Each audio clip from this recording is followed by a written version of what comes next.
지난 11월 21일 토요일에 있었던 네. 중등 임용고시에서 안타깝게 67명의 임용고시생이 시험을 치르지 못했습니다. 네, 저도 뉴스를 통해서 봤습니다. 그 까닭은 임용고시 3일 전인 11월 18일 임용고시 준비 학원에서 집단 코로나 감염이 발생됐기 때문인데요. 이날 함께 학원에서 수강한 전원인 600여 명이 코로나19 검사를 실시했습니다. 대개는 하루 전인 20일과 그 전날인 19일 검사를 자발적으로 실시했다고 합니다. 그러면 검사를 받은 분들은 모두 확진이 되면 임용시험을 못 치르는 것을 미리 알고 있었나요? 그렇죠. 알고 있었죠. 그래요? 교육부가 사전에 코로나19 확진자는 시험을 볼 수 없다고 공지를 한 상태였고 서울시 교육청도 홈페이지에 응시자 유의사항 안내문을 통해서 코로나19 격리 치료 중인 사람은 응시 불가라고 명시를 했습니다. 그러면 수험생들도 혹시라도 확진 판정이 나오면 임용시험을 못 치르는 것을 알고서도 모두 코로나19 검사를 받았다는 얘기네요. 그렇죠. 대부분 수험생들은 교사가 될 사람으로서 양심을 지키기 위해서 스스로 검사에 응하였고 또 전라북도 교육청 역시 하루 전날인 20일 안내문을 통해서 전북 중등 임용시험 응시자 중 지난 10일 이후 서울 노량진 임용 단기 학원을 이용한 응시자와 보건당국으로부터 검사 요청 문자를 받은 응시자는 반드시 코로나19 진단검사를 받아달라고 당부하였고요. 이어 그 결과를 도교육청 교원인사과로 회신해달라며 이를 어길 시 구상권 청구 및 합격 취소 등의 불이익을 받을 수 있다고 경고했기 때문입니다. 그렇군요. 그러니까 준쌤의 이야기를 듣고 종합적으로 생각해봤을 때 경우의 수가 몇 가지 나올 수 있을 것 같아요. 첫 번째로는 코로나 검사를 받고 확진이 되었을 경우에는 임용시험 응시 기회가 완전히 박탈되는 거겠네요. 그렇죠. 그리고 코로나 검사를 받고 만약에 음성이 되었을 때는 정상적으로 그냥 시험을 치르는 거겠고요. 맞습니다. 그리고 코로나 검사를 안 받고 그냥 시험을 치렀을 경우에는 만약에 추후에 확진이 되었을 때는 구상권을 청구하고 임용도 취소될 수 있다는 사실이겠네요. 그런데 한 가지 경우의 수가 더 있을 것 같아요. 만약 코로나 검사를 받지 않고 네네. 그냥 시험을 치렀는데 음성이 나올 경우도 있지 않을까요? 그런 경우도 또 있을 수 있겠네요. 근데 뭐 이거는 뭐 아마도 별 문제 없지 않을까 저는 싶은데. 네, 한번 상상을 해봤습니다. 네. 그러면 대부분이 19일, 20일에 검사를 받았으니까 임용고시 하루 전에 임용을 못 보게 된 거네요. 그렇죠.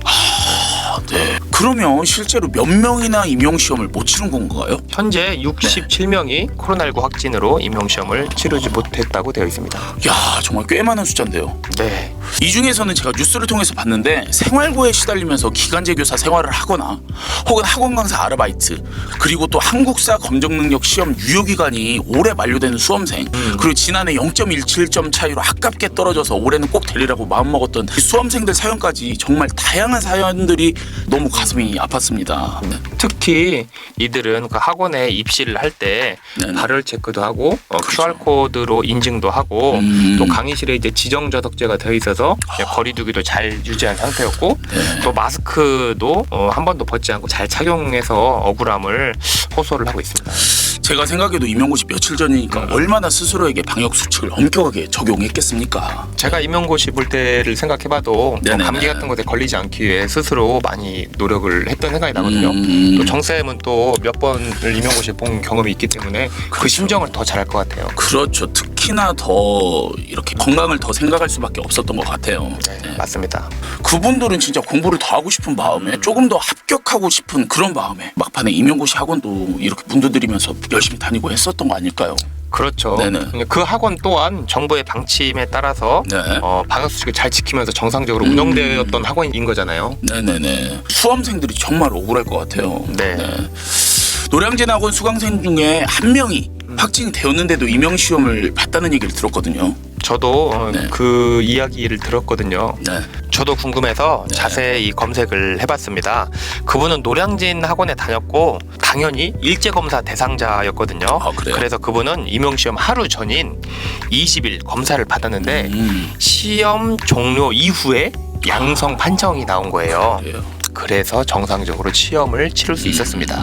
하지만 교육부는 검사 대상자의 검사 결과가 모두 시험 전에 통보될 수 있도록 관계기관과 협조하기로 했다고 밝힌 터입니다. 그래요? 이분이 잘못했다는 게 아니라 그렇죠. 단지 형평성에 문제가 있을 수도 있다는 얘기죠. 2차 시험은 1월 달에 있기 때문에 이분은 1차 시험에 합격했다면은 2차 시험을 볼 수 있는 확률이 매우 높습니다. 그때까지는 완치가 가능하니까요. 그렇죠. 네. 잘 알다시피 임용고시생들은 1년 이상, 길게는 4, 5년 이상 임용고시를 위해서 시간, 돈, 젊음을 바치지 않습니까? 놀고 싶은 것도 막 참아가면서 67명이나 확진돼서 임용시험을 못 치렀다고 하니까 가슴이 정말 아프거든요. 그러게요. 네. 이렇게 많을 줄 알았더라면은 뭔가 수능처럼 확진자를 위한 고사장을 준비했더라면 되지 않을까요? 그렇죠. 네. 특별히 수능과 좀 차이점이 있나요? 수능은 준비하고 임용고시는 준비를 못할 수 있는 차이점이 있나요? 수능과 뭐 굳이 다른 점을 찾아보자면 뭐 개개인별로 전공 과목에 차이가 좀 있다는 것인데 이것도 조금 더 인력을 투입해서 수능처럼 가능한 상황으로 만들 수 있지 않았을까 하는 아쉬움이 저는 있거든요. 맞습니다. 1차 시험은 필기이기 때문에 네네. 특별한 뭐 수업 실연이나 면접이 있는 것도 아니잖아요. 그렇죠. 교직 선배로서 굉장히 안타깝고 대책을 왜 세우지 못했을까 하는 그런 안타까움이 있습니다. 저는 여기서 또 2차 면접 시험도 조심스럽게 걱정이 되거든요. 1차 시험 때 확진자는 이제 시험을 못 보는 선례를 남겼으니까 내년 1월에 실시되는 2차 시험 며칠 전에 혹시 또 코로나19상이 있다면 이분들은 또 어떻게 합니까? 그분들을 위한 또 대책도 필요하겠네요. 빨리 대책을 좀 마련을 해야 될 것 같아요. 네, 1차에 붙었는데 네. 2차 시험 하루 이틀 전에 코로나 그렇죠. 확진을 받았다고 하면은 그분들도 어떻게 구제할 수 있는 방안을 빨리 세워야 되겠네요. 설마 1차 시험에 붙었는데 그 사이에 코로나 증상이 있다고 해서 이분들도 응시 제한이 된다면 이거는 정말 이건 정말 안 될 것 같아요. 네, 뭔가 대책이 필요해 보입니다. 그렇죠. 정쌤이 그런 네. 예상을 한다는 것 자체가 저는 되게 대단하게 느껴집니다. 임용고시 시험 준비하시는 분들이 정말 저는 이 코로나 때문에 피해를 보는 상황이 더 이상 없어야 된다고 생각을 하거든요. 동감합니다. 네네. 아무쪼록 네네. 코로나19로 인해서 임용고시를 치르지 못한 우리 예비 선생님들 그리고 미래의 우리 교직 후배 선생님들 진심 어린 위로와 격려를 보냅니다. 저는 오늘 이 노래를 정말 진정성 있게 한번 준비해봤습니다. 오늘도 노래가 있나요? 네네네. 코로나19 이 상황이 터질지 모르고 정말 열심히 준비했던 우리 임용고시 준비생들 저는 기억합니다.